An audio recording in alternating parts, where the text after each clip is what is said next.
La Turquie est bel et bien en guerre contre l'État islamique, mais renforce aussi son offensive contre le PKK. Comme le montrent ces récentes images de la frontière syrienne, l'armée d'Ankara multiplie les frappes sur les positions de Daesh et du Parti des travailleurs du Kurdistan, interdit en Turquie. Des tirs qui surviennent au raid aérien turc de la nuit dernière dans le nord de l'Irak, après un attentat revendiqué par le PKK qui a tué 2 soldats turcs.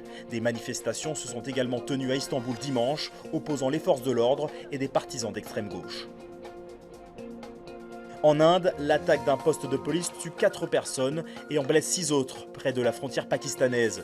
Selon les médias sur place, 3 ou 4 assaillants portant des uniformes de militaires ont ouvert le feu sur un bus et volé un véhicule avant d'attaquer le poste de police.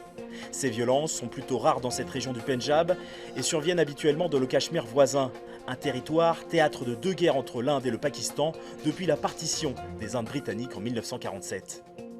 Premier jour de trêve humanitaire au Yémen, la nuit dernière, la coalition arabe menée par l'Arabie Saoudite est entrée en vigueur. Résultat, plus de raids aériens, mais des combats au sol qui continuent dans le sud du pays.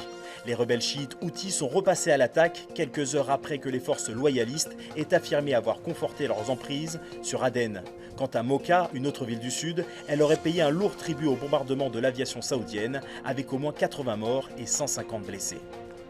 L'Éthiopie doit faire plus en matière de droits de l'homme. Une déclaration signée Barack Obama. Après son déplacement au Kenya, le président américain a poursuivi sa tournée africaine hier à Addis Abeba. Une visite inédite dont le thème principal est la lutte contre les terroristes djihadistes. Une menace que le locataire de la Maison-Blanche estime affaiblie. L'Éthiopie est un partenaire clé de Washington en matière de sécurité dans la Corne de l'Afrique.